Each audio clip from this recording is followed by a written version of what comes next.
you worked all week and you're ready to let go. Let me tell you, friend, believe me when I say I know. It always feels like we're punching in.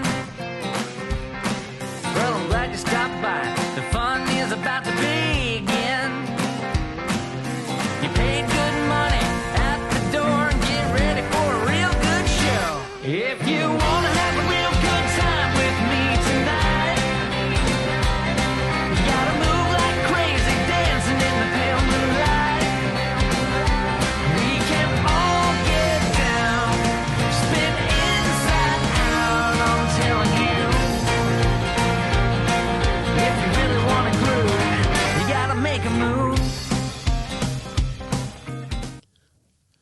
So what led to, like, what was the impetus for starting Virtual Incision, or where did the idea come from, or how did you kind of get connected with, I mean, you could have taken robotics in a lot of different ways. Yeah, it's interesting. It really wasn't planned. Okay. When I came back, I was doing Mars rovers and some other things. I was doing rovers for construction and for highway safety and some things like that. But surprisingly, the medical center in Omaha, UNMC, purchased the 8th Da Vinci system. Oh, which is really? the surgical robot. Yep. For the 8th ever sold in the U.S. They were very early adopters. And they got the machine, and it kind of was sat around for a little bit, and they decided to hire someone in to start a robotics program. They hired my partner, Dmitry Linikov, who was brought to the medical center to start a robotics program. But very early on, he said, you know, I'm a general surgeon, and this isn't the right robot for general surgeons, at least as it was made then. And we should make little robots that go inside the body instead of big robots on the outside. And I thought, well, I do make rovers. So, you know, we started making devices and started testing them in animals very, very early and learned a lot quickly.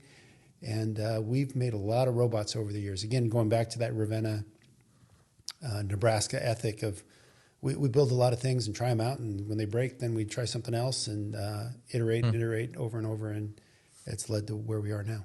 Do you think your love of woodworking and other things has kind of helped you? Because, you know, doing woodworking in particular, you know, if you can, it's kind of that mantra, if you can dream it, you can do it, you know. Yeah. You know, and you can kind of envision it in your mind, and then you can make it happen. And then I feel like you can then translate that. Well, Kurt, you know well, my parents owned a hardware store in Nebraska, and that was an incredible place to grow up.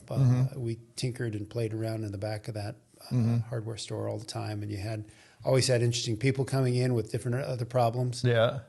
So yeah, I think all that kind of comes together. Into it, I'm a guy who builds a lot of things and enjoys that. I build things at work, and then when I go home, I go do a little woodworking and build things there. And so when you get stressed, as stress relief, you just walk down the hall there and use the makerspace sometimes. For fun. And it's a great place. I just walking in that place, my heart rate goes down, I think, because it's a wonderful facility. I do love that, and we're grateful, thanks to you, to have a makerspace, block from my office. Actually, well, I'm excited about Nebraska. What's happening in Ravenna, because again, Ravenna is the heart of the tinkerer types, and I'm glad that.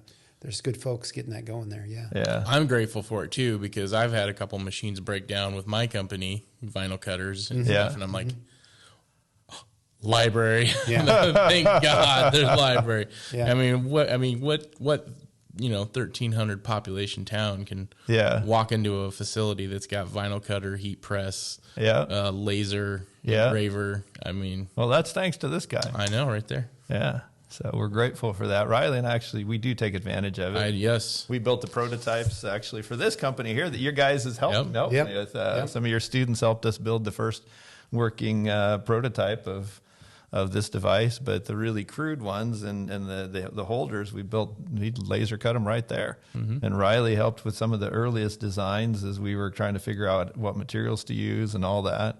So it was really cool to kind of, now the three major people that contribute to this are all sitting right here. Hey, Riley here. Thanks for listening to this episode of the Make a Move podcast. For more content, check us out on all major social media platforms and makeamovepodcast.com. Until next time, get off your butt and make a move.